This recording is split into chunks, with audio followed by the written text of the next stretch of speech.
Welcome back, everybody. It's the fourth day of Internet Governance Forum in Poland, and this is the Remote Hub by ISDC.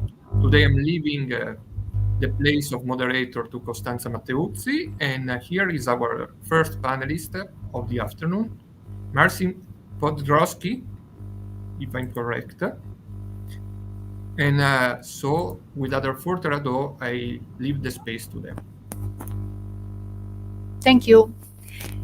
Good afternoon and welcome, Marcin. And good afternoon and welcome back for our session of Internet Governance Forum Remote Hub of ISDC.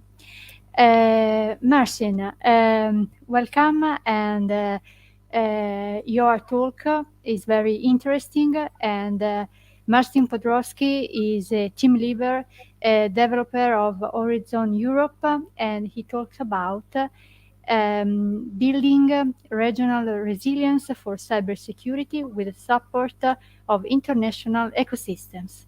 Thank you, Marcin. Yes. Hello, everybody.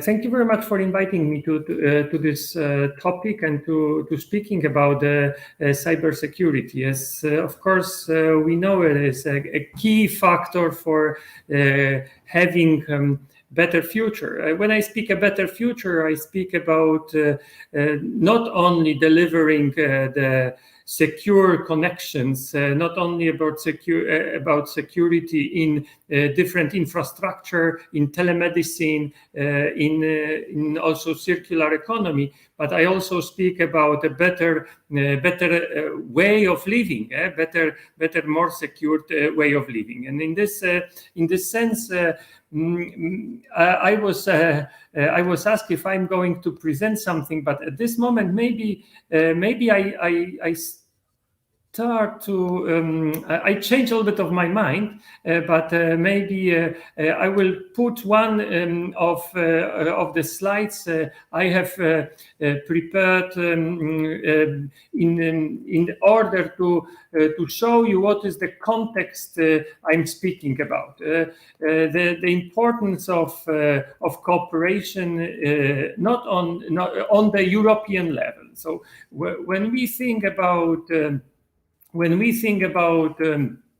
Europe, when we think about cooperation in the project, we need to understand that Horizon and the projects of Horizon are not only the projects where you try to find out already existed solutions. The solutions we are trying to find out are the solutions which do not exist yet. So in order to do it, we really need to cooperate and we need to build a trust. That's why I speak about the ecosystem. The industrial ecosystem is based on the trust. It's based on it's based on the trust between the cooperators, between the future partners. Why do I say this? Because we are speaking about the security of our intellectual property rights. So if I see or I speak about the security in the Horizon projects, it is important for me to highlight that not only, as I said at the beginning, not only the technology, not only how we approach to send the data, but also it is very important for me just to understand that the security is also the trust between different partners and between people who needs to have this. Yes, again, I say trust or the security about how we are going to share our intellectual rights, how we are going to share the knowledge and the information we have. So for this is the starting point where we are thinking about the project of the Horizon. In order to be good prepared, I don't know, can we just, because I uploaded already the slides, so I don't know if you can see them or Yes, thank you very much. So for me, to build the trust, to build the security of all information, is to act in the networks. I'm a managing board of the ERIN network. ERIN is dedicated to research and innovation. So how do I understand this innovation? I don't want to speak about the big strategies of Green Deal, of European Union things. I want to be very practical. I think that that all our businesses are based on the very practical issues. So this practical issues is bringing together different stakeholders who has a different perspective, but needs to exchange the information, needs to stimulate, needs to be creative between each other. That's why to be part or to be the member, but really I want to say the part of, not to being the member because I want to take something out of the organization. The ERIN organization is the organization. The more I give, the more I can take out. The more I share my information with the security that no one is going to misuse this, the more I can take it out, the more partners I can find. Of course, in ERIN, we are the entity already 20 years on the Brussels market, on the Brussels lobbying market, on the policy market, that this is also another expression on the security. And then how we can forward this innovation, how we work in order to bring then practical solutions, technical solutions to the market. We work in the 4P models. As you see on the left, this is policy, projects, profile, and partners.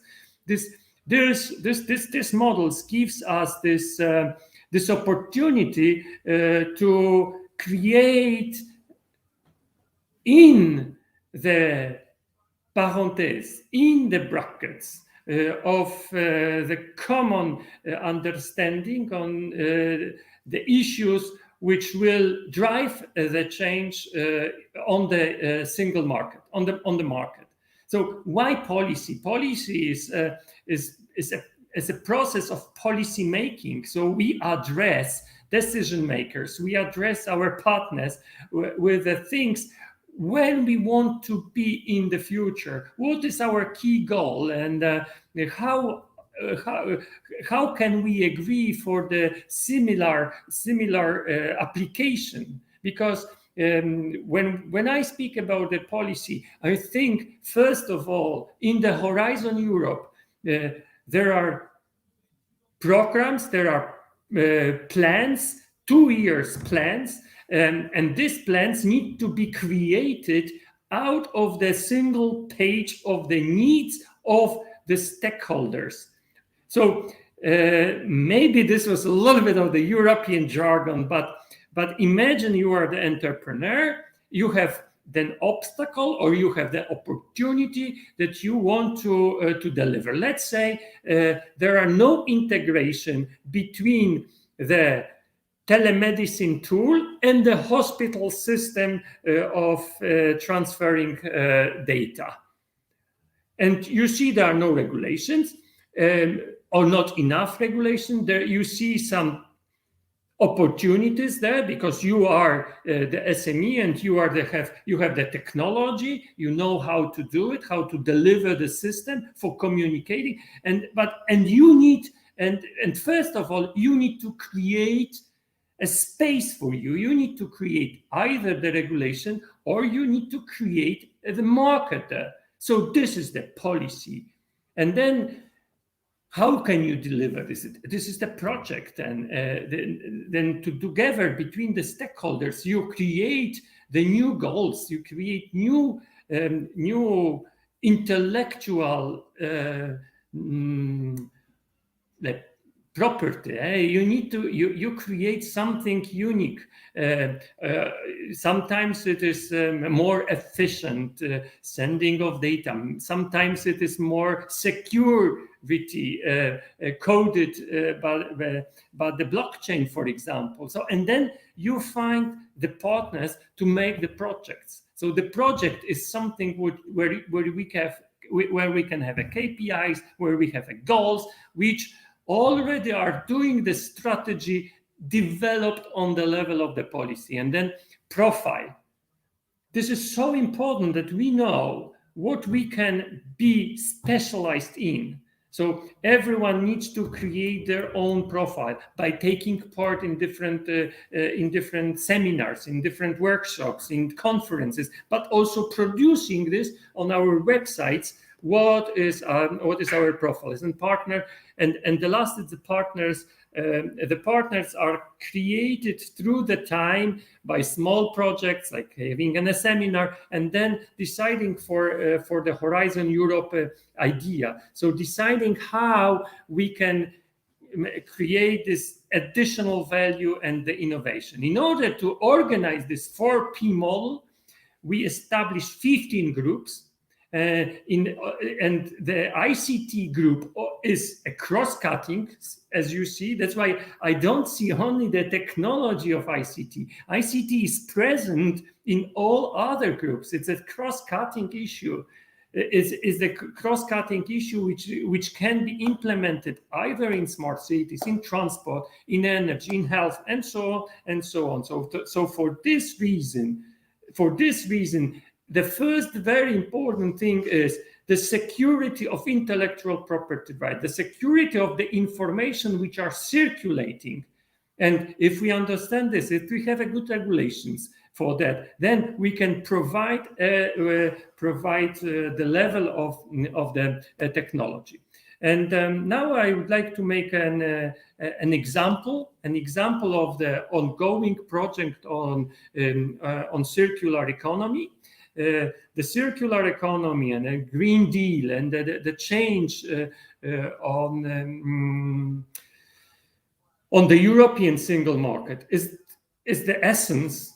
Let's just say the essence of the change in Europe on the European single market. I want to mention that Europe is 500 million of clients.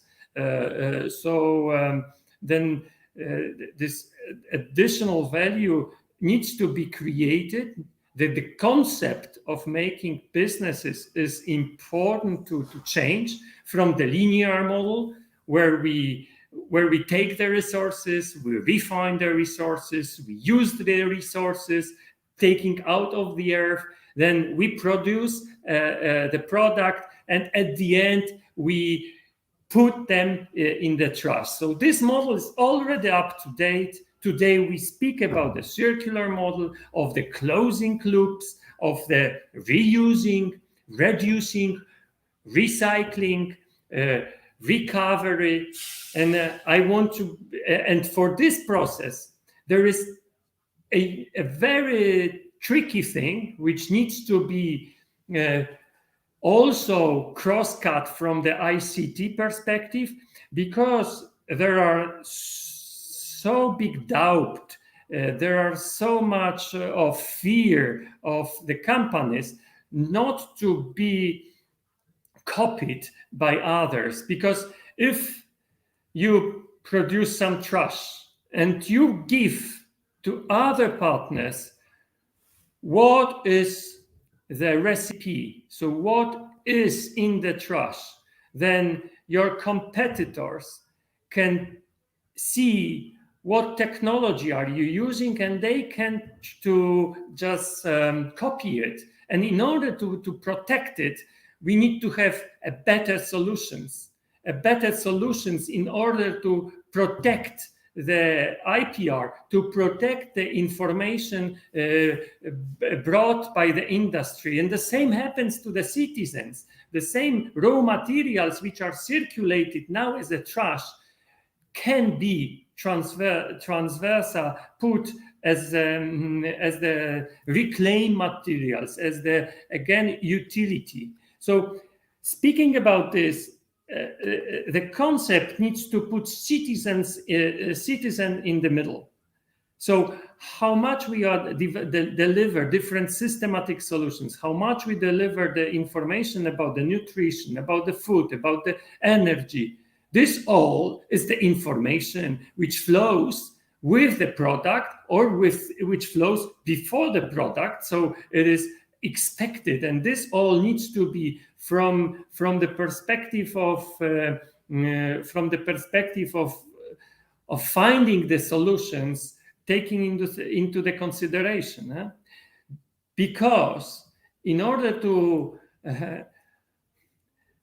really see the benefits of the change from the linear to circular model, we need to have platforms. We need to have platforms which can be a part of the exchanging the information. But from the other side, we also need, for example, a blockchain blockchain technology, in order that we know that from the farm to the fork and then to the next generation of the raw materials, there is the information going with the product, so that we know exactly how it was produced. And I think the blockchain technology can, by adding new information on the top, can secure the first of all the consumers, so the citizens, that the product is organic. Secondly, can secure that the information which is going with the product or with the service is exactly the product that it is possible to check. There are not yet a technology with, for example, a small iPhone or not iPhone, a smartphone. You put your smartphone to the chicken in the refrigerator in your in the supermarket, and there are the information listed: who was the producer, what was the value chain.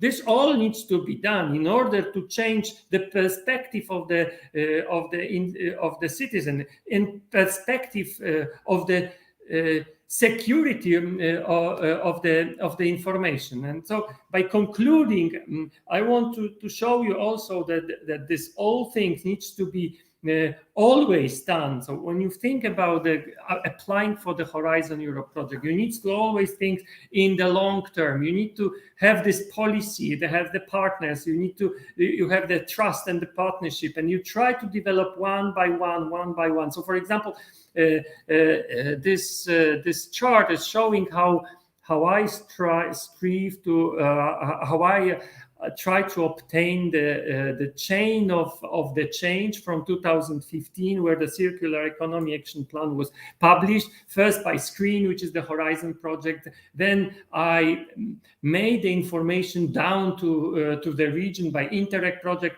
At the moment now, we are developing the cluster, which already will be take together all the information and develop the systematic solutions. So thank you. So thank you very much.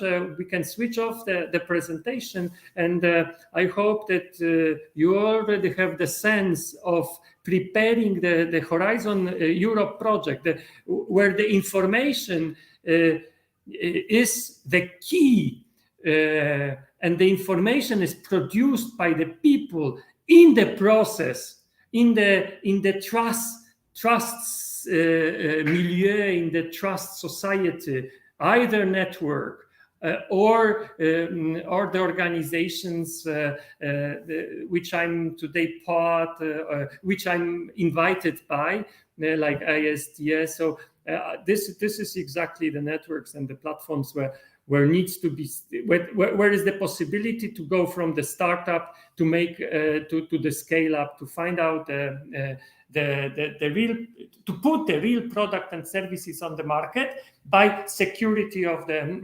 information. So thank you very much. If you have any questions, please be welcome. Thank you so much, Marcin. Thank you for your word and for your point of view. I think it's a very important project, especially for the cyber attack in the health sector, but not only in this sector. Do you think the blockchain can be a tool for create a new paradigm? For example, what do you think about the blockchain, this new technology? We need to find a simple solution. We need to find a simple solution to assist the opportunity of acting local. And I see that sometimes big systems, big platforms are just simple too big for the citizen. They are too much centralized, and the blockchain, I hope, can be developed in the direction of being as much local as it is possible. So we don't produce a very complicated algorithms, but the algorithm is, but the solution is simple and is transparable. So then, of course, we can always talk. My system is more secure than the other, but this is always the case of the context. So, in order to change this paradigm, we maybe should go in the direction of trying to agree for a new sense of putting information on the security and on the easy and secure way. Thank you so much. Very interesting. Thank you, Marcin, for all. And I have not other questions. Thank you. Thank you so much. I have one question. How many projects did you examine the last year, and how many got founded? Then I forward, so I apply with my clients for around 10 to 15 projects each year. This year, 2020, was special because the Horizon 2020 was changed into the Horizon Europe. We have a new programming period, so we started a new programming. The next year, we have a KPI for 30 projects. The most of the projects will be prepared by the April. So for me, it's now the high time to make the consortium.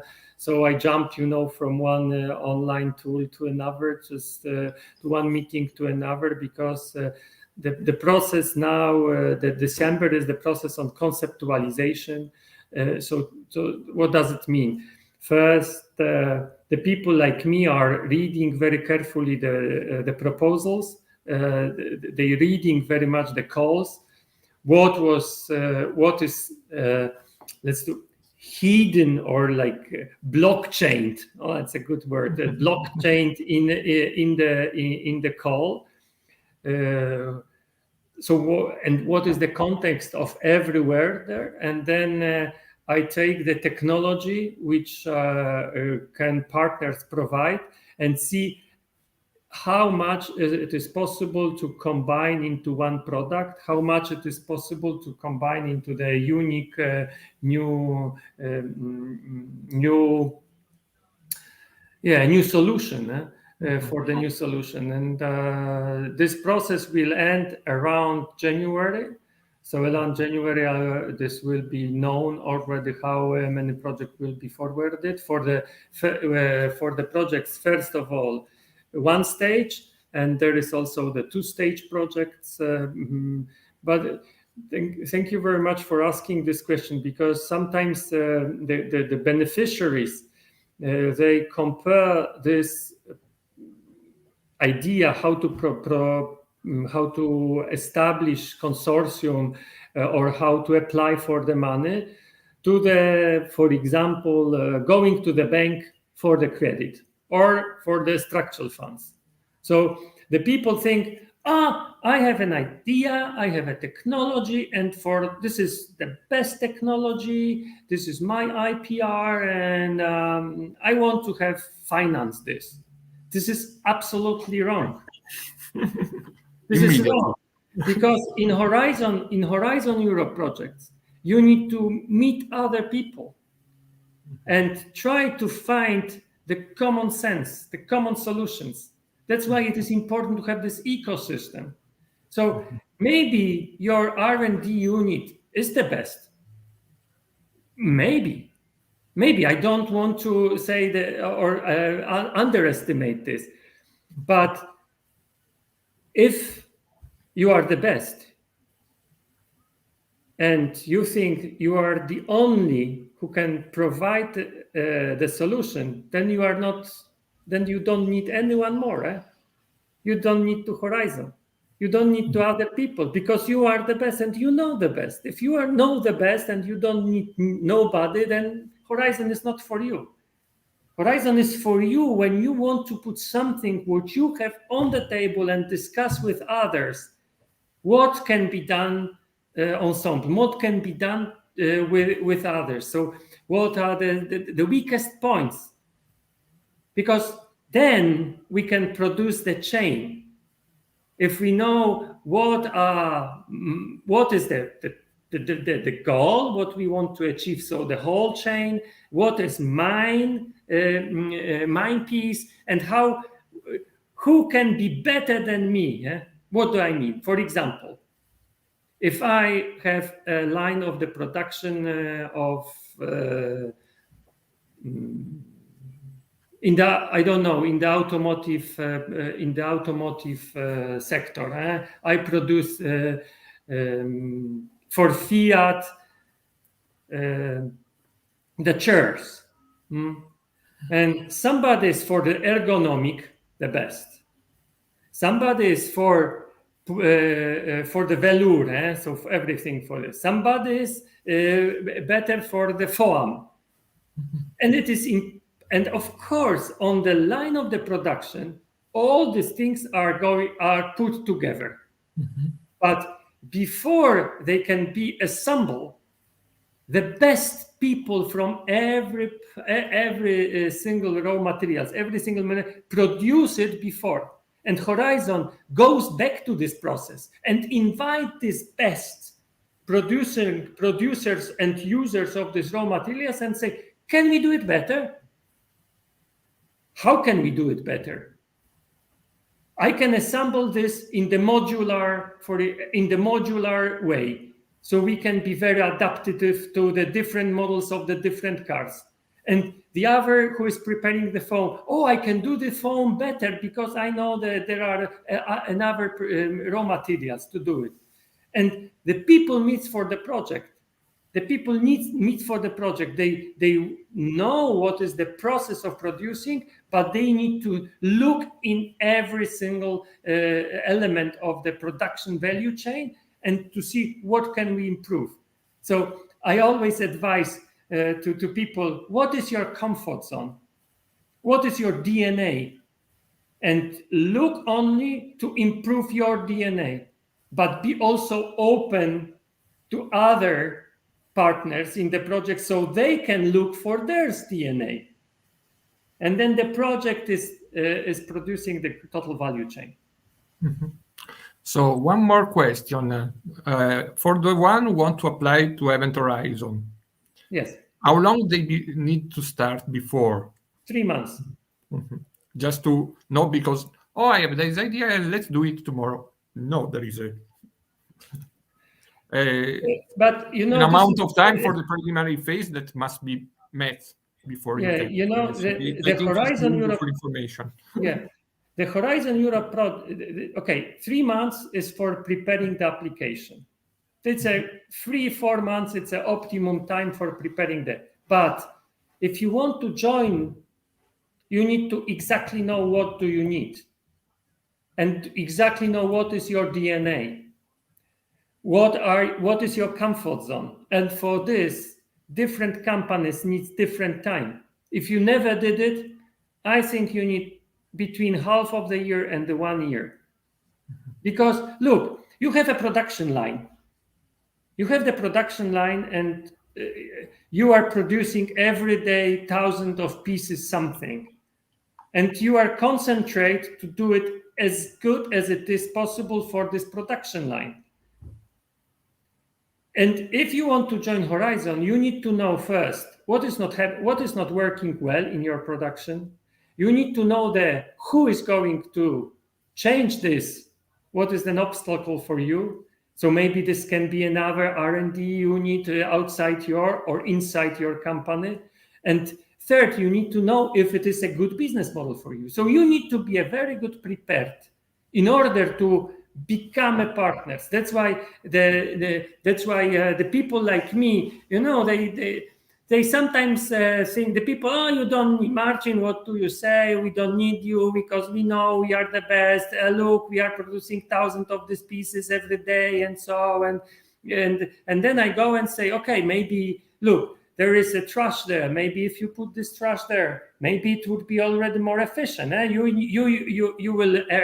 will be faster. So by 10 seconds.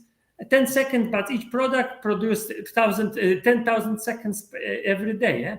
So then somebody like me is going into the organization and see this from the out of the box. And this process takes a little bit more time because it is needed to know what are the workers on the production lines, what is not working well. And then the CEO needs to be convinced, yes, I want to risk to join the Horizon project. And there is also a tech engineer who needs to be willing to change, because they are in somehow a good position. Look, 1,000 pieces are produced. What do you want from me? CEO is normally the normal companies. 90% of the companies, if they want to change something, they look already on the market existing tools.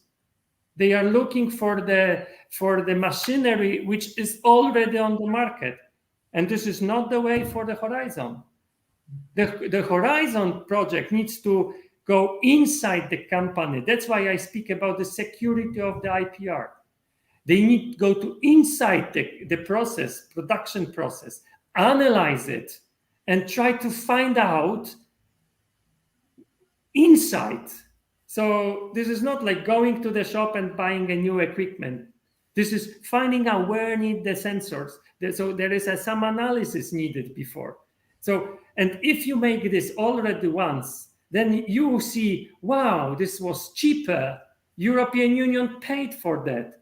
It's efficient for me to go for another project.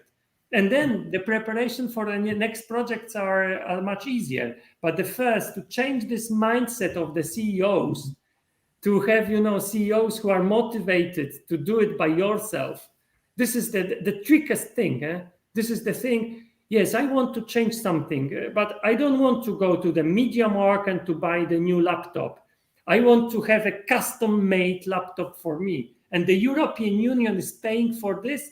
If you are ready to find out your new custom-made laptop, which only is perfect situated for you, it's the same, is the amount of the memory, the processors, everything is exactly as you need. So you don't buy something which is used only in 20% or the 80% because you needed to go from the media market. So this is the completely different approach to be more efficient and to change the system. And the second thing is that Horizon is financing you to the change in your company, but this is also the change which can be appropriate for similar companies in the Europe. So European Commission is paying the company for finding the new solutions, because mainly the costs in the Horizon Europe, this is the personal costs. So European Union is like hiring you to find the new scalable solutions which can be implemented, for example, not only in the place where the factory is working, so is running, so in Poland or in, I don't know, Pioltello or Bari or a small village in Madrid or in Antwerp, but it's needed to be seen in the context of Antwerp for the suppliers, how it is working, so it can be replicable, for example, to Marathon in Greece. So this is also the important thing. That then the sharing of this IPR, which will be financed by the European Union, needs to be also be possible to be used in the future. Thank you very much, Marcin. So it's a common thread between all these days that the main issue is the culture of the people when they approach a new solution or new technology, and they need to change, and perhaps they even have bias they even don't know they have in themselves, but they need to overcome to go for the change. I leave you final words to you if you want to say something else. Yes, thank you very much. Thank you very much for the invitation. Thank you for taking your time. Of course, be open, as you said. I always say we have three kinds of knowledge and no knowledge. So first, we know what we know. Second option is we know what we don't know. And the third option is we don't know what we don't know. The third option is the most critical one for innovation and is possible only by seeing other people, looking to the other culture, discussing, and being open to everything what we yet don't know, what we don't know. So thank you very much. Thank you to you for this final inspiring speech, and we'll be seeing each other in 25 minutes.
Welcome back.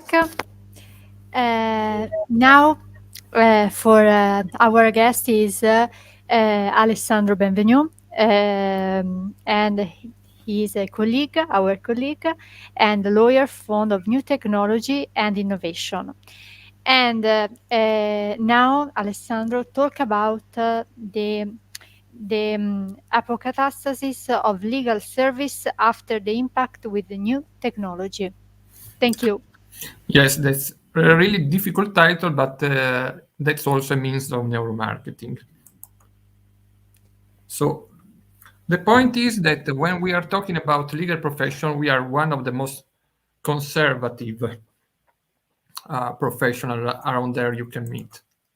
So the point is when you try to think about teach something new about an attorney, his average response is no, it's something new. I'm a lawyer.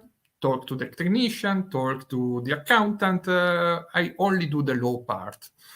That's one of our main faults. Also, let's go to the root of the problem, because we have also spoke throughout these days about the problem of culture and biases.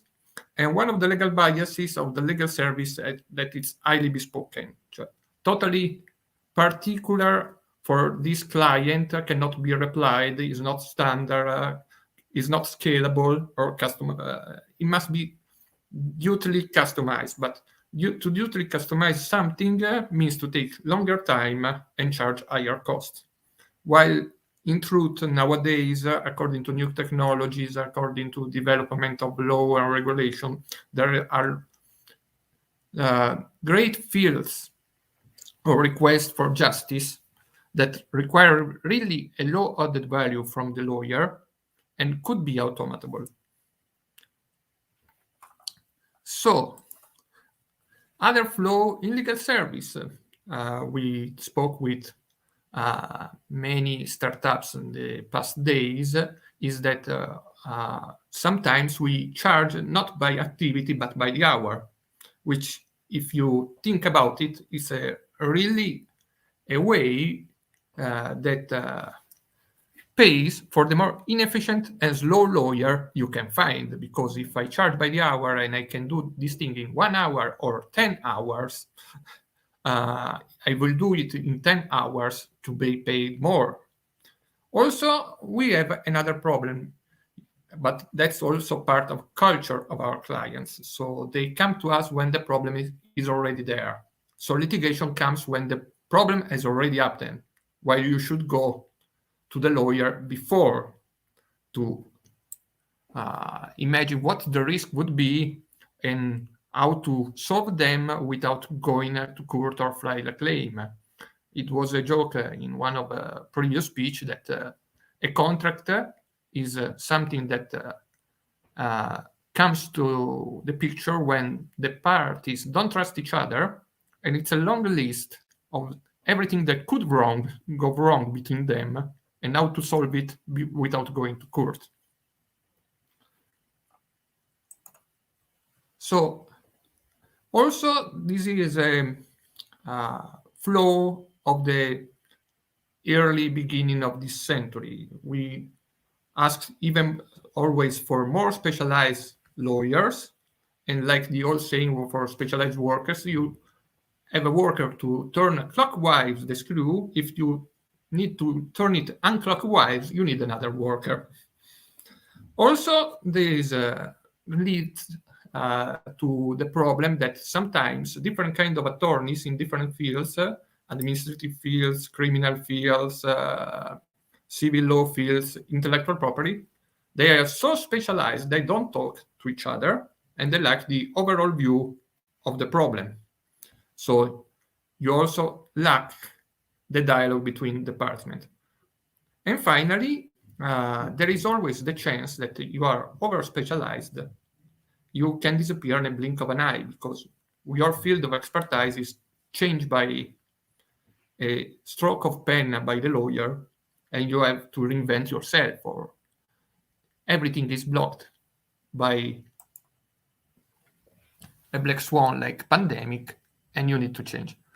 And finally, we usually should see technology as a tool for enriching our profession and shortening the time of our legal service, but usually we see it something like magic, strange. We don't want really to learn. We learn some mechanical pattern to do things, and if we have to change what we have learned, we don't know how to solve the problem. And then our reaction goes in the first stage of elaborating something bad that happens to us, that is anger. But the risk of extinction is what trigger evolution. We had the black swan, that is pandemic, COVID, and so even the ones of us who didn't want to come to terms with new reality had to learn to do and provide legal service using new technology tools. And that's the effects of the pandemic. There is the common joke that goes around, but it's true in every level, from companies to law firms, that what was the main drive for digital transformation? It was not the board of directors, it was not the responsible for the technical part of the law firm, it was COVID. And so we had a paradigm shift. So we need to change how we work and how we provide legal services. And what we do now? Panic. It's a joke about a book from Terry Pratchett. You always rely panic was the best means of survival. But the point is apocatastasis. And now again, I go back to the neuromarketing I made at the beginning, and I'm telling you why.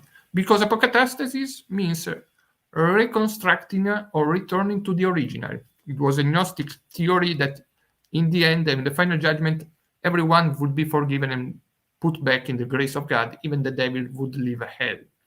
So, but the original word was from the fact that all the planets, after going around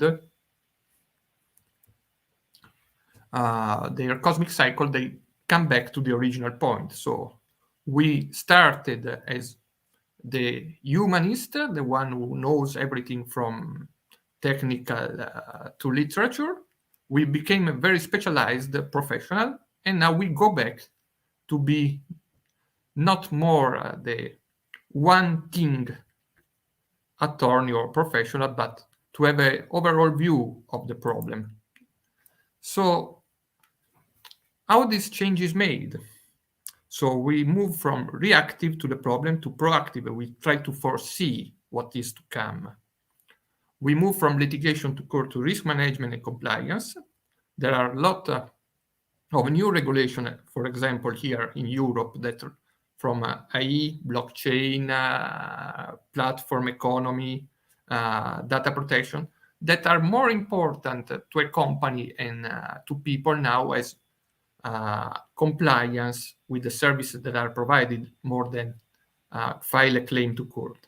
And we move from specialized professional to being holistic. So we know even from other fields, and we see the interaction. We can become, obviously, engineers or software developer, but we know how the key reasoning points are, and we can share some common knowledge between. Given that each one has his own field of profession, there is no more the separate lives of your consultant. Here is an example of 13 disruptive technologies that goes into the legal profession, and around 10, 11 new profession. So as you can see, a lot of things are dealt with providing legal service on a digital basis, or moving from the reactive litigators to the compliance consultant. Also, the profession, the output, deals a lot with hybridization with other fields of expertise. and also with the management of data. So, in rereading what we said before, a new technology can enable us to commoditize in the legal service. So, for example, simple contracts can be made by a software where the parties just put in their personal data about which one is going to subscribe, and all the legal provisions are already made or can be assembled according to a modular form, and also this can be an easier access to justice. In this case, is the standard one. Usually, I used to say that we are no more interested to deal with them because the cost of our service is more the value of the claim itself. So if it would be managed on an automated basis, would be much better for everyone. Also, new technology for lawyers can become accelerators. So they can help us provide faster and better legal services. So it means we charge less our clients, but we have also more time to do cross-selling and see more different fields of expertise and provide different service to our clients. One of the main issues, obviously, is artificial intelligence. And so, sorry, I shift to Italian involuntarily.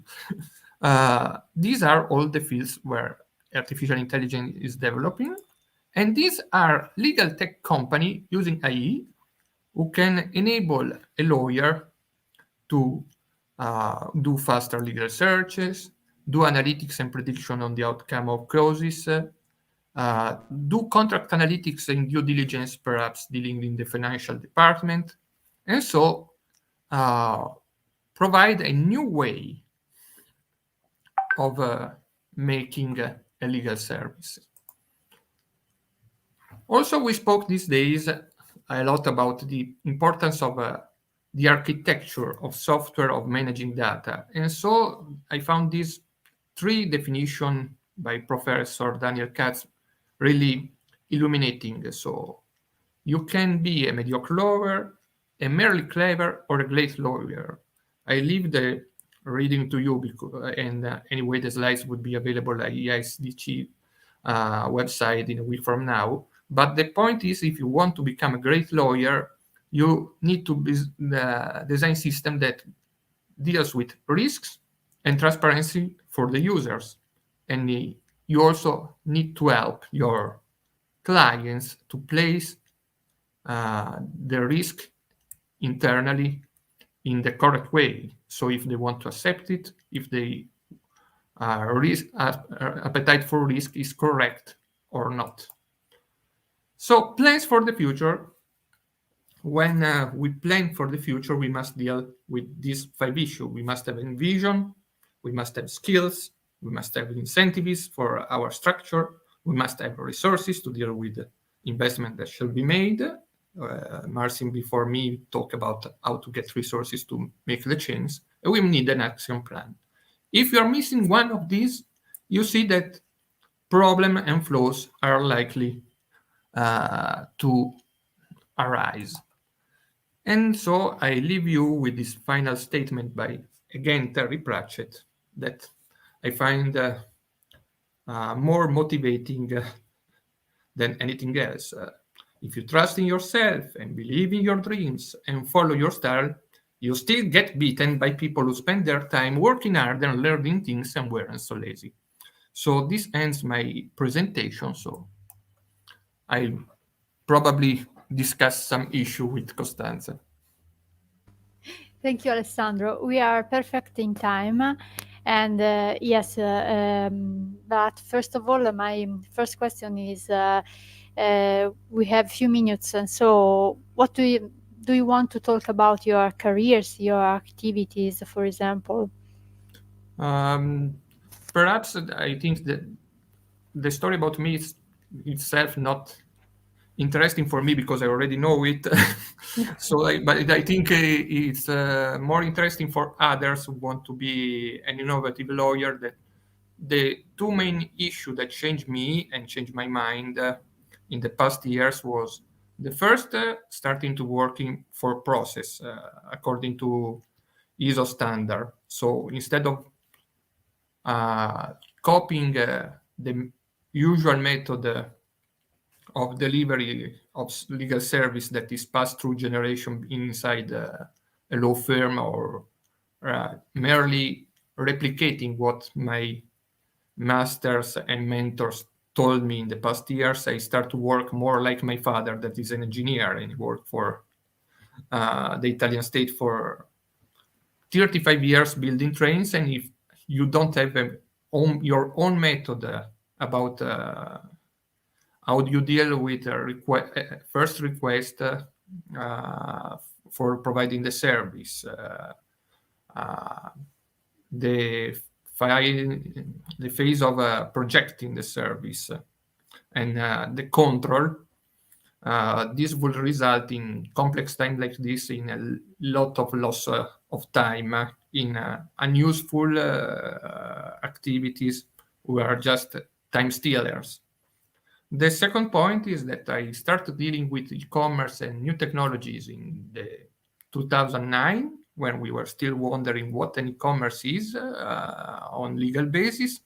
And I went back to them 9 years later, when blockchain was in the hype and things like that, and I start to learn by myself. And so my advice is to keep in touch with all new technologies, but not just because some other lawyers related to you how it is. Go search for the books, go search for the technician, work together with them and try to speak their language. You can never be an engineer, or you can never be able to write your own software, but you must learn the principle in order how to understand the reality is, if you want to be a real legal consultant or offer a really good advice on how to manage risk. That's my point. Yes, thank you so much. And it's a very important point of view. Now, do you want to talk about your sensitivity to the issue of new technology anymore? There is one issue that was lost in the slides, but now I think it's important to underline. We spoke these days about a different culture, and about we sometimes mistake digital for not real, or how new generation are moving from written form to pictures. Like new generation use a lot of Instagram, but don't write anymore on Twitter and Facebook. So this is an issue even in legal services, and about you deliver also compliance for company about privacy and cybersecurity. We are moving from the legal jargon or legalese, like someone they call it, to the so-called legal design, which is we are learning, we are communicating that use images, more immediate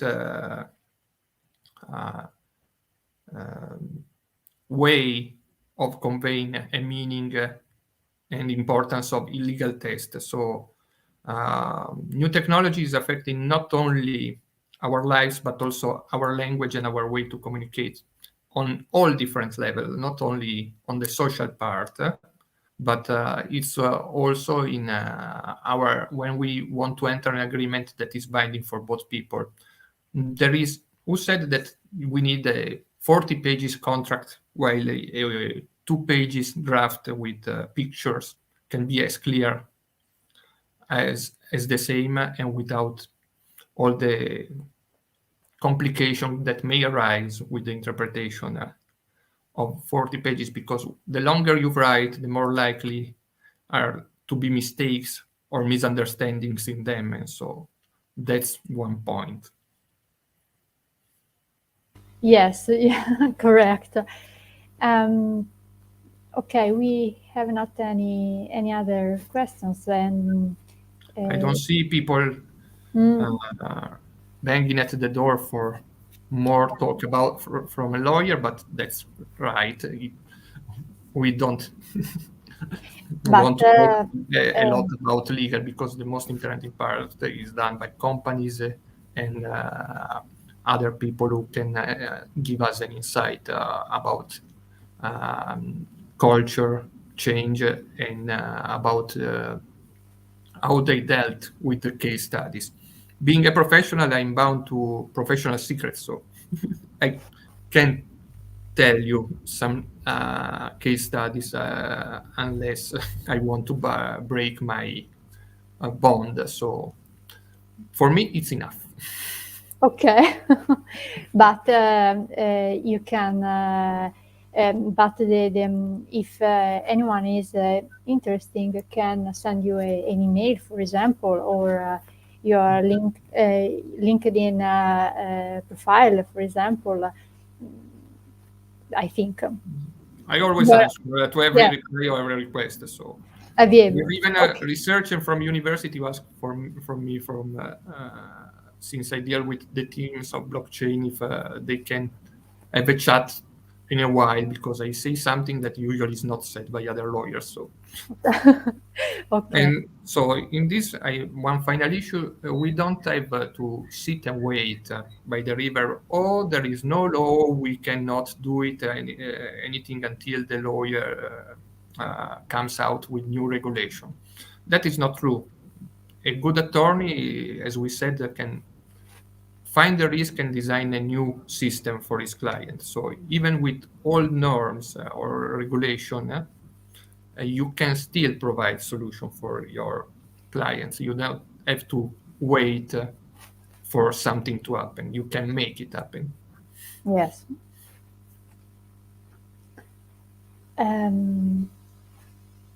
Okay, we can leave now and see you later.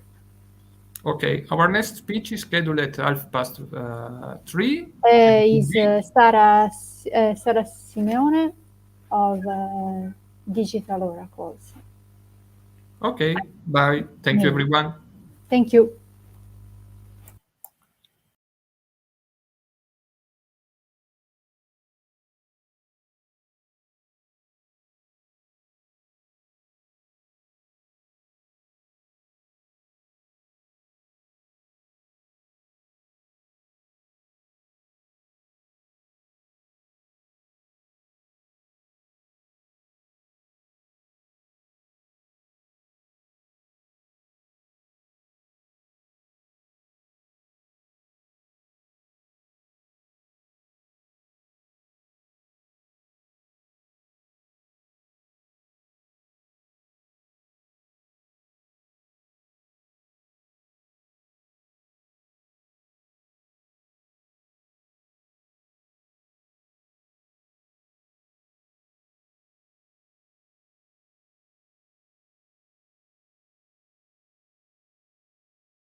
Welcome back. So we are here for the next panel. I'm leaving the stage to Costanza and Sara. So, Okay. Thank you, Alessandro. And thank you, Sara. You're welcome. And Sara Simeone is a co-founder of Digital Oracle and CEO, an emerging technology business and marketing strategist and mentor, and founding member of Il Digitale di Strada, not-profit organization. And thank you, Sara. Sara talks about governance and gender inclusion. Thank you. Thank you, Costanza. Thank you. So let's see if we can find the slides. Yes, perfect. So thank you so much for having me here today. It is actually a pleasure to be part of this initiative, and thank you to the IGF Remote Hub for this opportunity, and the ISDC as well. So today I will talk to you about governance and gender inclusion. It is something that is I'm extremely passionate about. As Costanza mentioned before, I'm the CEO and co-founder of Digital Oracles, which is I'm going to do this, a grow to earn platform. So we are basically gamifying startups' growth and investment connections and opportunities. And we're doing this in 3 ways. First of all, to connect before invest. So we want to basically help investors to select, monitor, and support their startups. Secondly, for entrepreneurs to help them to earn as they grow. They can earn connections, Dotis, which is our credit system, and rewards such as connection opportunities, pitch competitions, pitch challenges, anything that can actually help them to grow, and circular economy. And, we know that the early stage investment ecosystem, unfortunately, has a lot of waste. So we basically want to support investors to focus on the growth of the startups rather than their success, and optimizing their resources as they go through this process. So in terms of challenges, we are seeing a lot of challenges in the early stage investment ecosystem. First of all, for investors, it's very difficult to identify winning startups. And now, if we're thinking about, this problem specifically, we know that over 90% of the investor deal flow comes from peer referrals. Now, statistics tell us that the average investor is a 50-year-old white male. And that unfortunately already has a lot of implications on this topic that we are going to discuss today. Another problem that they have is to monitor overlooked startups. Now, if you think about an investor, they invest in less than 1% of the startups that they review on a yearly basis. So this means that they are missing a lot of opportunities. And by giving them support to actually spot other opportunities and other startups as they grow, this could also reduce the bias associated with the selection process of startups. And finally, it is very important for them to step in when it's needed. And unfortunately, there are not so many tools out there that are helping and supporting investors to monitor the startup progress over time.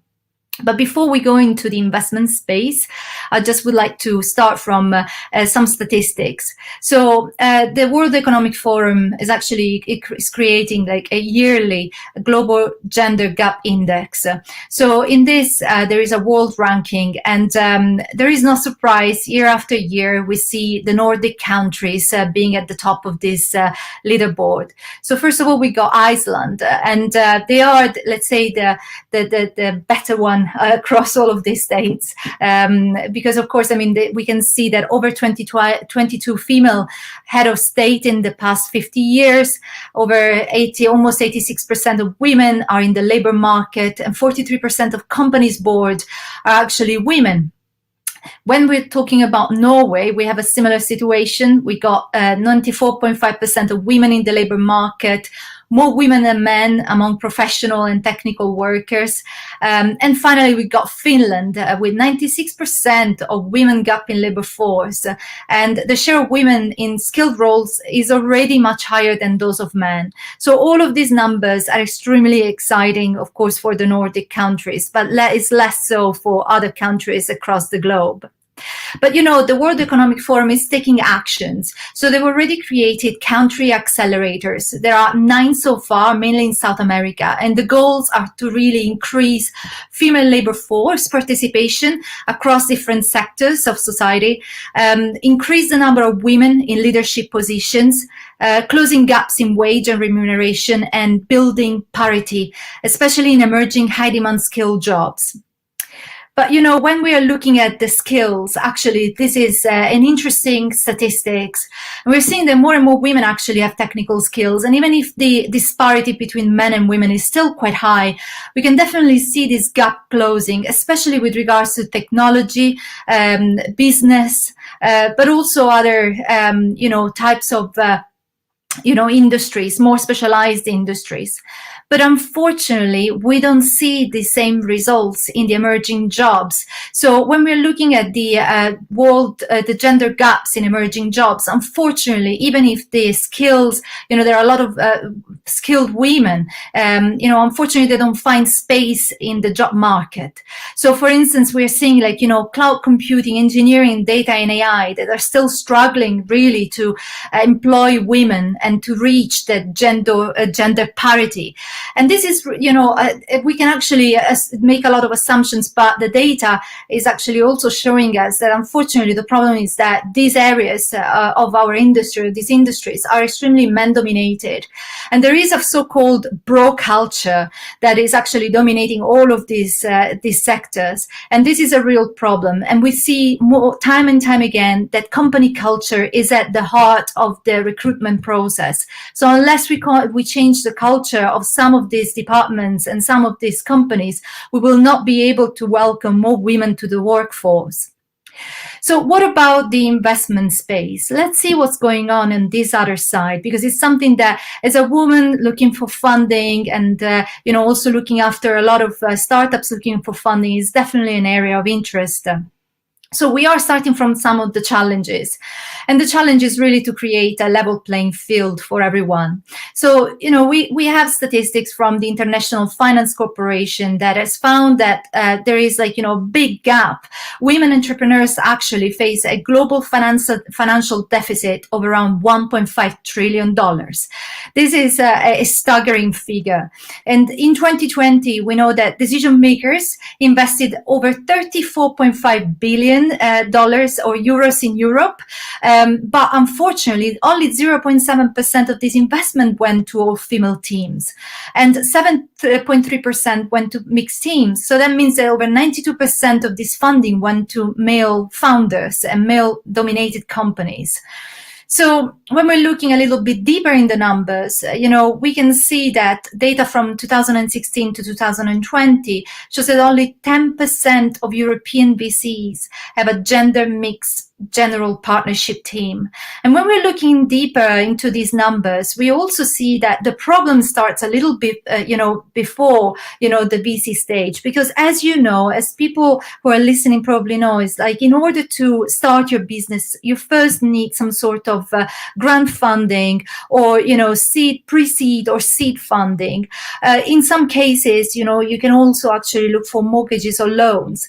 But the problem with loans is for sure that a lot of women, unfortunately, don't own, you know, homes, and they're not the main breadwinner. Therefore, they cannot just put these assets as a collateral for a loan. On the other side, when we're looking at the business angel network and, you know, pre-seed funding, we know that less than 16% of all the business angels are women. And unfortunately, the problem here is that they are extremely risk adverse and they don't know exactly how to invest in this and to be part of business angel networks and how to invest on business deals.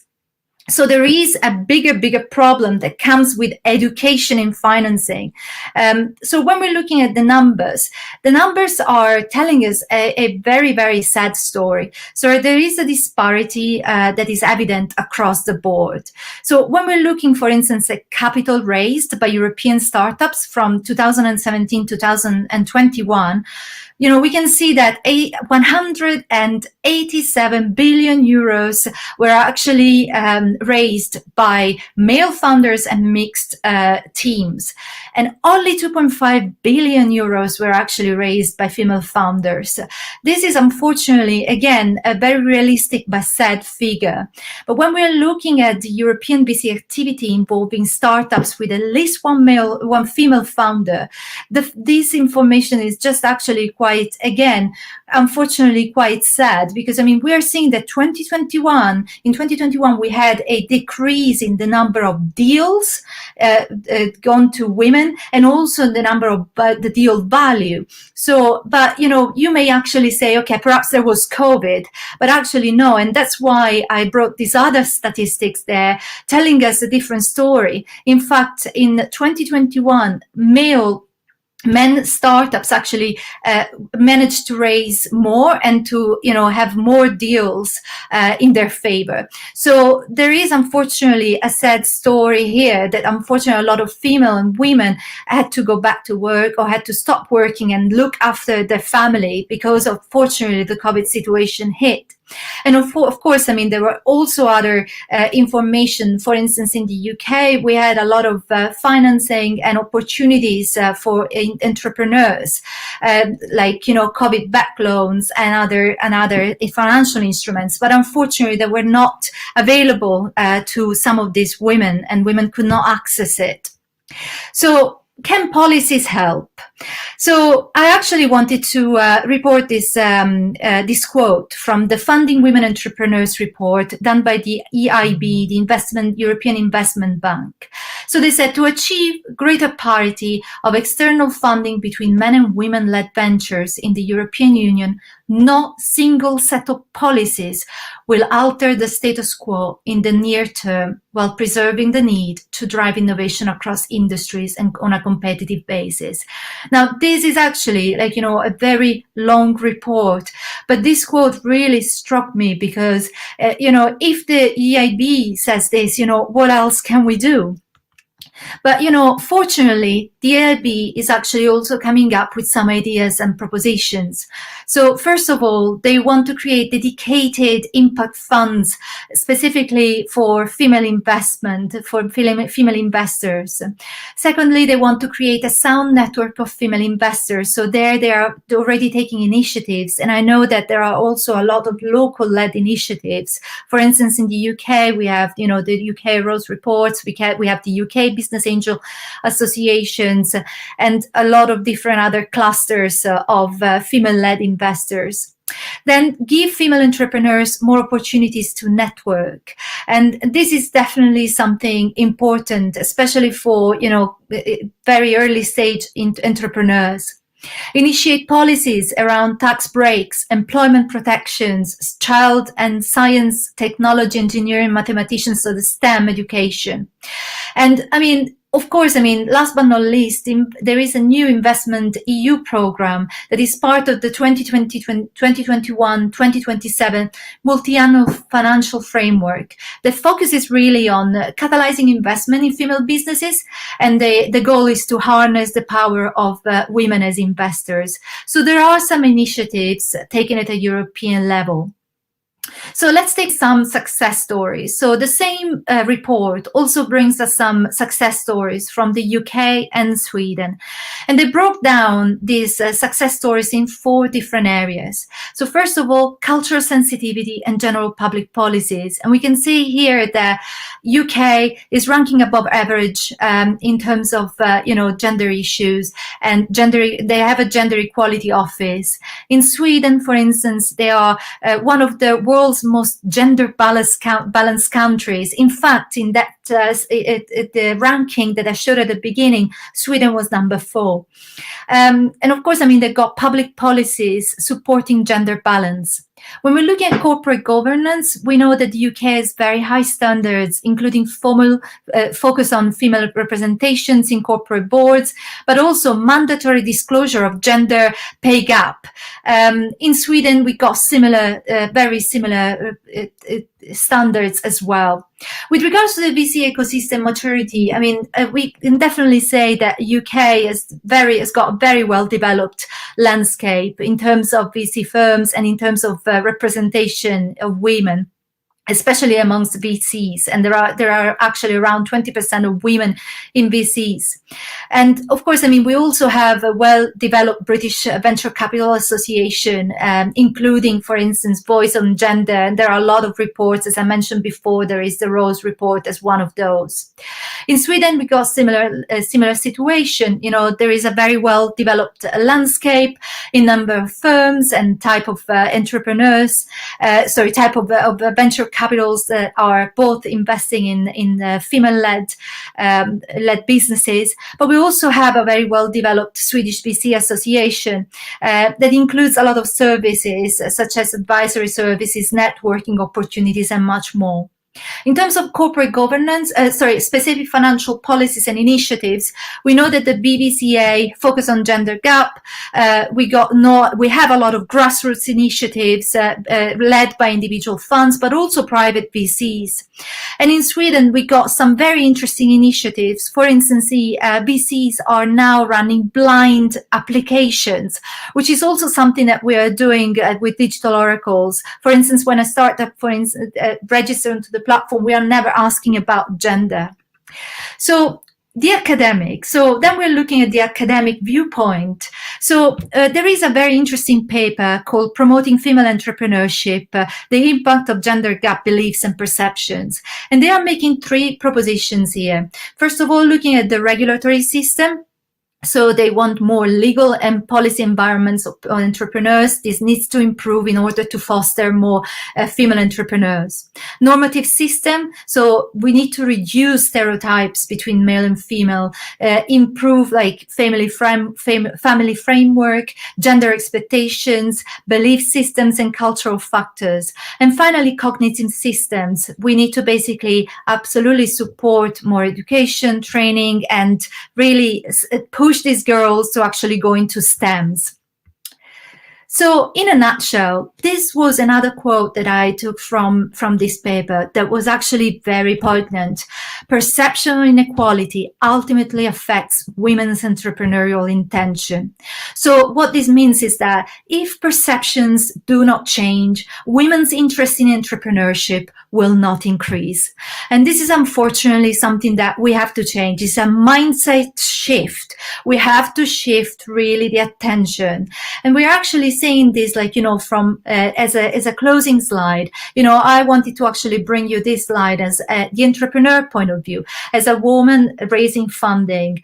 So we are seeing more and more like activities coming from VCs, and a lot of activities, pitch competitions, like, you know, female focused pitch competitions. But there is a lot of marketing, and there are not many actions that are following this activity. And this is a problem because, I mean, unfortunately, entrepreneurs go into these activities and then they don't see any follow through. And this is actually quite needed. And VCs and other kind of funds and activities should be held accountable for what they are doing at the moment, organizing. So please, you know, if there are any VCs or investors listening to us, make sure that there are some concrete actions following this kind of marketing activities. Secondly, more signaling opportunities. We are all well aware, you know, when there is like, you know, a round, fundraising round starting, you know, most of the times entrepreneurs try to reach through their networks. And unfortunately, female founders don't have a strong network of advisors or a strong network around them, especially if they live in tier 2 hubs. You know, for instance, in the UK, we could say Manchester rather than London, or, you know, same thing in Italy, for instance, some other cities other than Rome or Milan. So this is a big problem. So we need to create more opportunities for entrepreneurs, female entrepreneurs, to signal when they are starting to raise funding. foster entrepreneurship at a grassroots level. I mean, with this, I mean also like, starting like, changing the curricula, across high schools, universities, and forcing really like more workshops and more, tangible, concrete initiatives and work groups as well, pitching competitions, making sure that people are, or female, women, but also men are more used to actually speaking in public, because unfortunately this is also a problem. In order to become a successful entrepreneurs, you also have to develop soft skills such as presenting in front of a public. And of course, I mean, then we got more impartial support around negotiations, company valuation, and of course, investment that could be requested.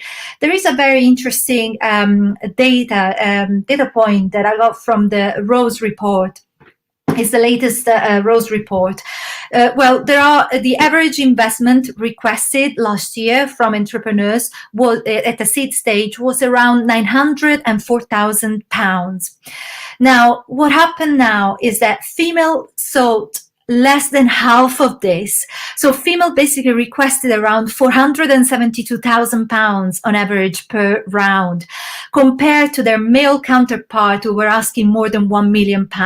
So this is a big problem, because I mean, women basically are considering themselves already, positioning themselves, already lower than men when it comes to getting funding. And this is a big problem that could be supported, for instance, by advisors, by accelerators, incubators that should actually promote this gender, that should lower this gap between female and male. So to conclude, educate investors on how to ask promotion questions rather than prevention questions. And this is actually extremely important, because there was a statistic done, another study done by a US professor from Harvard. And she was actually basically telling this, basically telling this story on how, over 60% of men went into VC meetings and got promotion questions such as, for instance, what is your vision for this company? How are you planning on actually getting to the next round? Whereas women were actually asked more prevention questions around, for instance, what is your risk assessment plan? How can you actually, make sure that your family commitments are not going to go on the way of your next financial rounds or the growth of the company?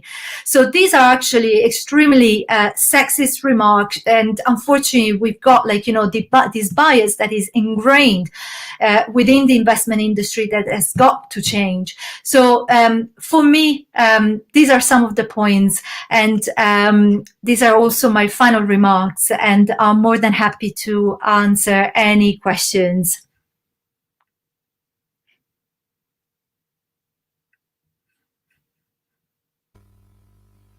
Thank you, Sarah. Thank you so much. Very interesting. And we are perfect in time. And if you want to talk about your career, your experience as woman, if you have any difficulty. Thank you. Yes, absolutely. I think, I keep talking about this, everywhere. I consider myself on the same level as my male counterparts.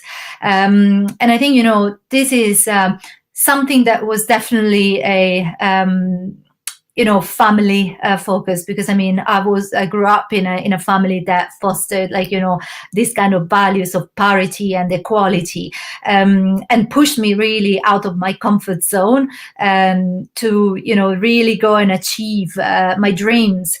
Of course, I mean, at the beginning when we were talking about women especially, we always have the first thought is always about what about the family, thinking about building something, and building something is often associated with building a family. And I think, this is definitely an important factor, but there are also other elements that we should definitely focus on, such as building your career.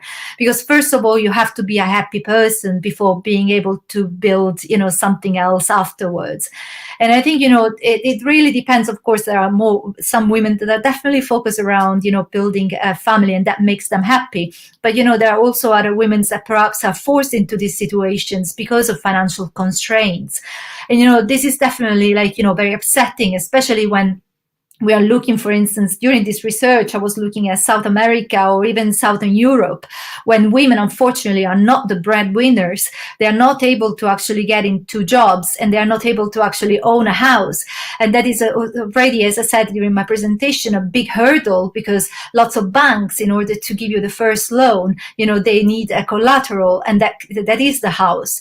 So this is already, like, unfortunately, a big problem for us as women wanting to start, a business. And of course, I mean, from when it comes to fundraising, I think nobody teaches you how to become an entrepreneur. And there are a lot of accelerators and incubators out there. I'm not coming from an entrepreneurial family. I mean, both my parents were working, like, full time, and, they were just, employees and civil servants. So, at that point, I had to learn everything, by myself, by studying, looking at other entrepreneurs, and mentoring a lot of entrepreneurs along the way. And, that really gave me a lot of tips, gave me a lot of ideas on how to negotiate specific terms, for instance. But, then there are also other things that I've never seen firsthand until I did them myself. So, for instance, at the moment, we're going through a round of fundraising. And, it was like, first of all, it's all about finding the right investors. And unfortunately, I hear horror stories day after day of women that actually had to accept whatever terms that were put in front of them because they were unable to source other investors. And this is, a big problem, because they're unable to connect and to network, especially during this pandemic. Lots of communications went online, and it's difficult to find, places where you can find other, investors, so you can network. There are a lot of initiatives, but a lot of initiatives are in English, and that is already a barrier for a lot of women, like, outside of the UK or, the US, or with poor level of English or average level of English, because of course they feel ashamed of speaking in English. But unfortunately, this is like something that English is our second tongue. So there is nothing to be ashamed, especially when you're growing your own company and you just want to change something, a specific problem. So, there are a lot of things that unfortunately are affecting our growth, but we have to get around it. And I think, the best thing for us is to really find other women entrepreneurs who could help and support if we don't, find, a lot of other opportunities out there. So my feedback to women looking for funding and to try to get, onto this, to become an entrepreneur, is to reach out as much as possible to your peer and ask, because, sometimes that is the only thing we've got. Thank you. I think this message is very important for all women. Thank you. And we have not any other questions, so we can leave at the next panelist. There is Convy School. Thank you so much, Sara. Perfect. Thank you. Thank you. Bye. Thank you, Costanza. Bye. Bye. Thank you.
Good evening. Hi, hello. Hello. We are waiting Valentina. Yeah. Okay. Thank you. I think she was traveling right now, so we can wait for her. I thought she was. Yeah. Okay. Yeah. She's probably getting in connection with us. Okay. We can start, or Yeah. we have a few minutes. As you wish. Okay. Okay. We can start. Okay. Thank you so Okay. much. Thank you so You're much. welcome. And good evening. We are back, and now there is Convy School. Convy School is an important project and has the patronage of important Sport Italians Association. And Convy has created an app for smartphone to defeat bullying and cyberbullying. And now one of our speaker is Giovanna Chiesa. And thank you, Giovanna. You're welcome. Thank you. Okay. Well, thank you very much for inviting us. And first of all, I mean, as you mentioned, we are a startup company that decided to develop an app to help people, I mean, students and young adults to talk about bullying and cyberbullying within the school. Before, I mean, say more about the app, I would really like to bring the attention to what is the phenomenon about bullying and cyberbullying, because it's much more spread around and among students in school than how much we can think. About, according to some statistical number, around 32% of students has been bullied by their peers at school at least once in a month. The kind of bullying that they can experience can be physical bullying, like as everybody knows, like being kicked, hurt, pushed, shoved around, or locked indoors, having things stolen, having personal belongings taken away or destroyed. Then we have the psychological bullying, which includes verbal abuse, emotional abuse, social exclusions, and refers to being called mean names, being teased, or in an unpleasant way, being left out of activities on purpose. Then we have the sexual bullying that refers to being made fun of with sexual jokes, comments, or gestures. And then we have the cyberbullying that, of course, is growing a lot in the last decades. In every region across the world, bullying and cyberbullying is becoming a problem and is spreading around. If we talk about Europe and North America, physical bullying is the most common, and sexual bullying is the second most common type of bullying. Okay, in Europe and North America, psychological bullying is the most common type of bullying. So we can see differences between regions.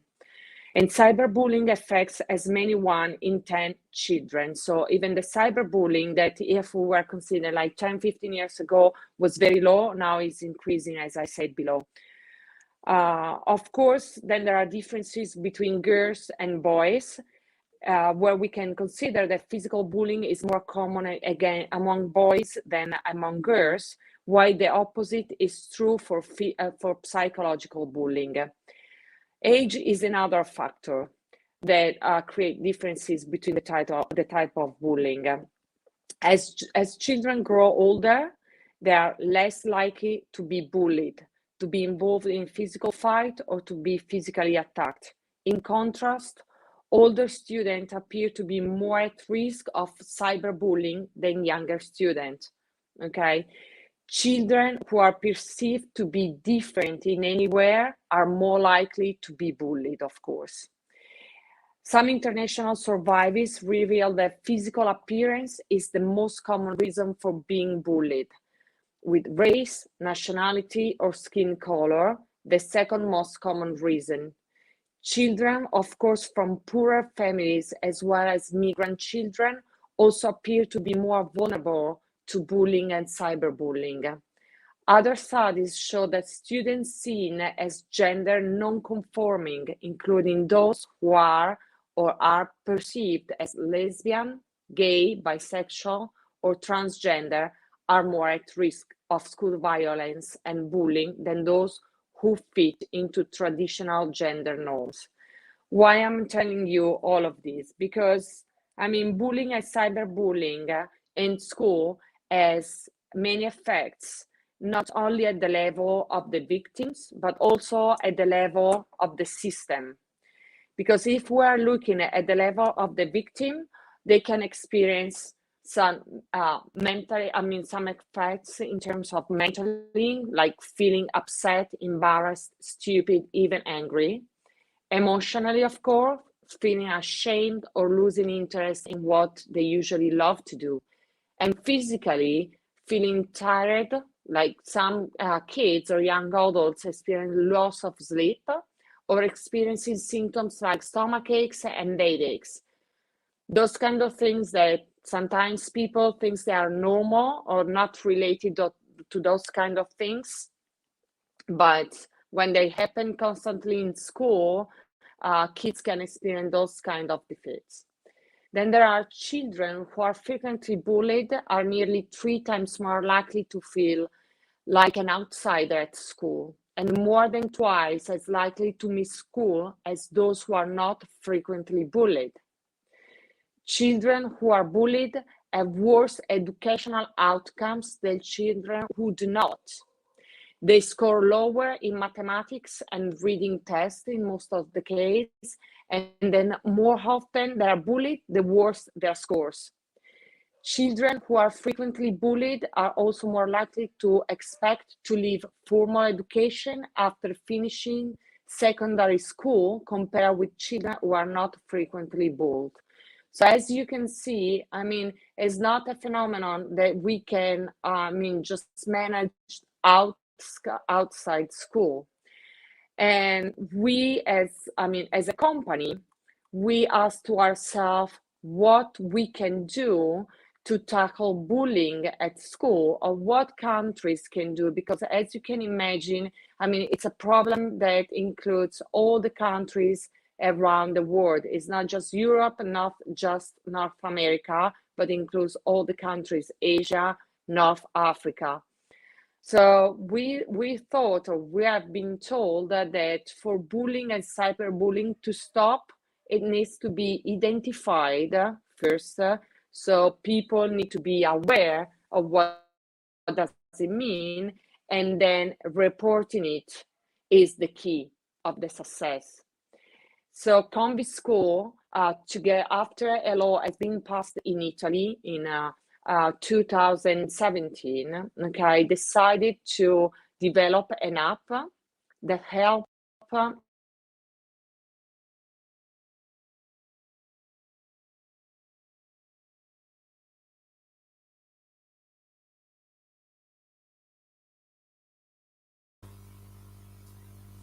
Excuse me, Giovanna, I don't hear you. Can you hear me now? Yes. Can you hear me now? Thank you. Yes. Yeah, sorry. Thank you. Sorry, it's just because I had an income call. Okay. I'm sorry for that.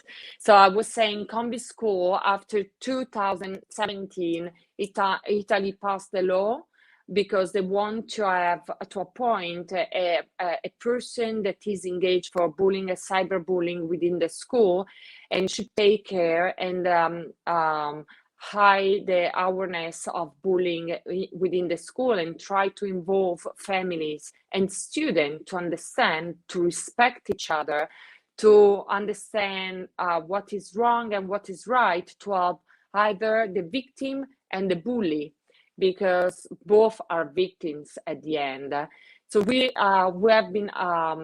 took the decision to develop this app together with some psychologists, and some teachers involved in school try to give a tool to the school to detect and to prevent and to understand what is going on in their school. And that's what Convy School did, and we're proud of. And as you mentioned before, of course, bullying and cyberbullying is a problem that, I mean, it's very well known in sports as well. You know, many sports people is trying to address the matter. And so now we are in some projects with FIGC, which is the Italian Federation of Soccer. We have FIDA, and we have other sports groups that are supporting us, because we think that to grow the awareness is important, to know the problem is important, but especially schools, that is the place where our kids spend most of our time. And I mean, they build the person of tomorrow in the schools. They need to have an instrument, a tool that help the school to intercept any kind of those kind of problems.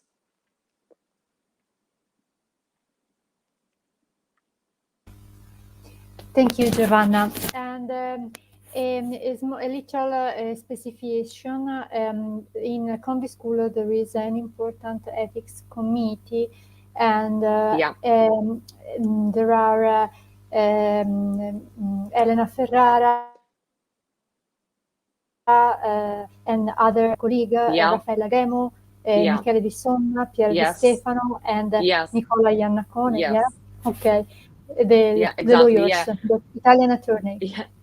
Yeah, we decided to have an ethics committee because, as you mentioned, Elena Ferrara, who is a senator, she was the first person to propose, I mean, to sign the law for bullying and cyberbullying in the school. So they decided to join our committee because exactly we want to talk, I mean, we want to have on board the schools and to help the school to talk with families and students, try to understand the phenomenon and help the kids to, I don't want to say, I mean, to grow their awareness, to understand when bullying, they are victims of some kind of behavior that are not safe and they are not good, and they have to talk with someone, and sometimes they don't have a way to express themselves.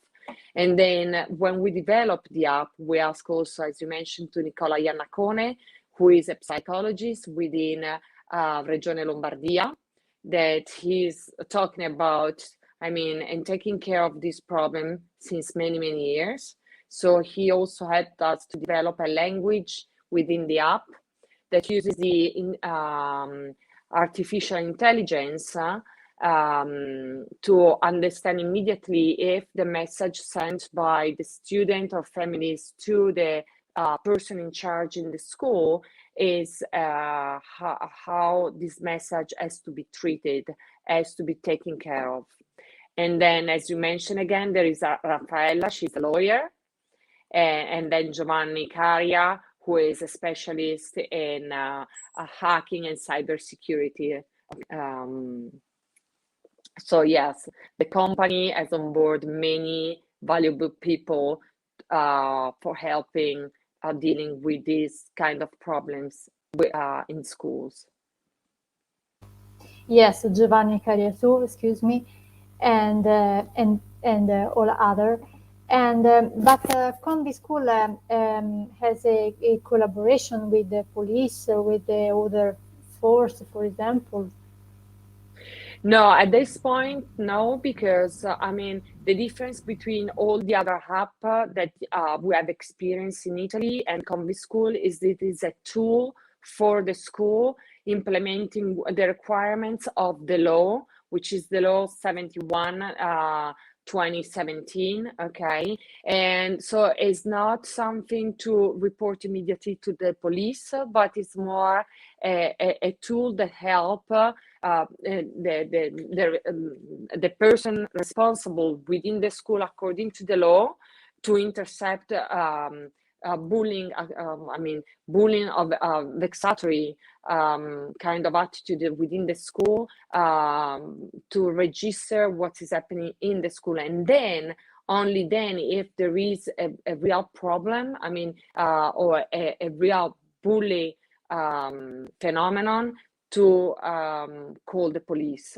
But the fact is that, at least in Italy, what was the experience is that in most of the case, kids were not capable or didn't have any way to tell that they were experiencing of even have seen from other peers behavior, bullying behavior. Okay, so they didn't know who to tell. They were ashamed to be seen. They were ashamed to be, let's say, to be seen as the spy, you know. So they didn't have a way, because if you're in school and you walk into the classroom of the principal or of the counselor to say, oh no, I've seen something, everybody knows immediately. What we have developed is an app, very simple, that is like a software from the school where they can receive the messages from the student, and the student have an app, has WhatsApp. And as soon as the message is sent to the school, the message is deleted. Nobody within our company can see the numbers, the messages, but they go straight to the person in charge in school, and he's the only one who can see the message. And that is very important, because it gives to the student and the families privacy.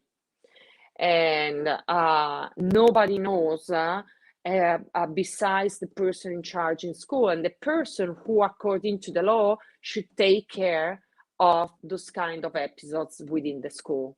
So it's, I don't know the experience in the other countries. Of course, I know that in Europe, they have like a kind of guidelines that tells how what is bullying and cyberbullying, that some activities needs to be done in school.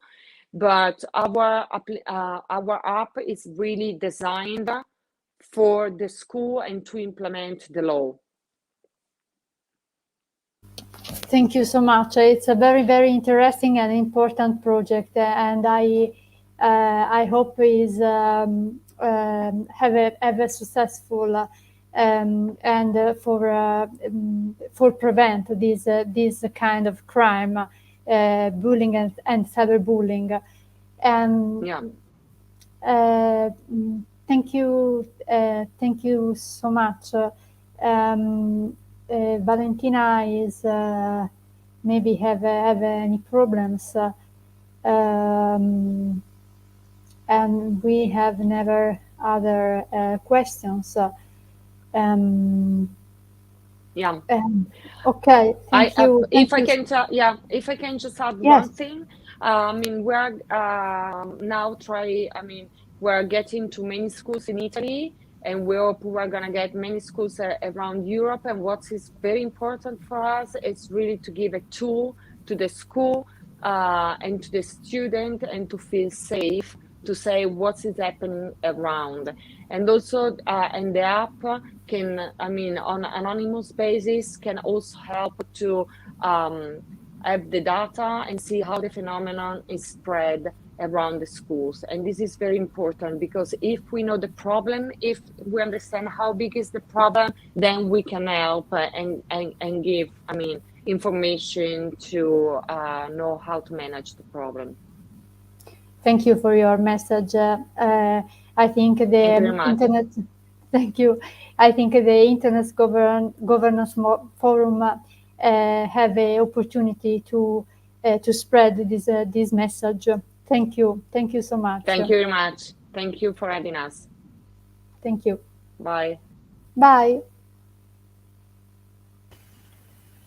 So this ends our 4th day in Internet Governance Forum. We will be back tomorrow at 11 Central European Time for our final session. Thank you very much to everyone who attended our speech. Bye-bye.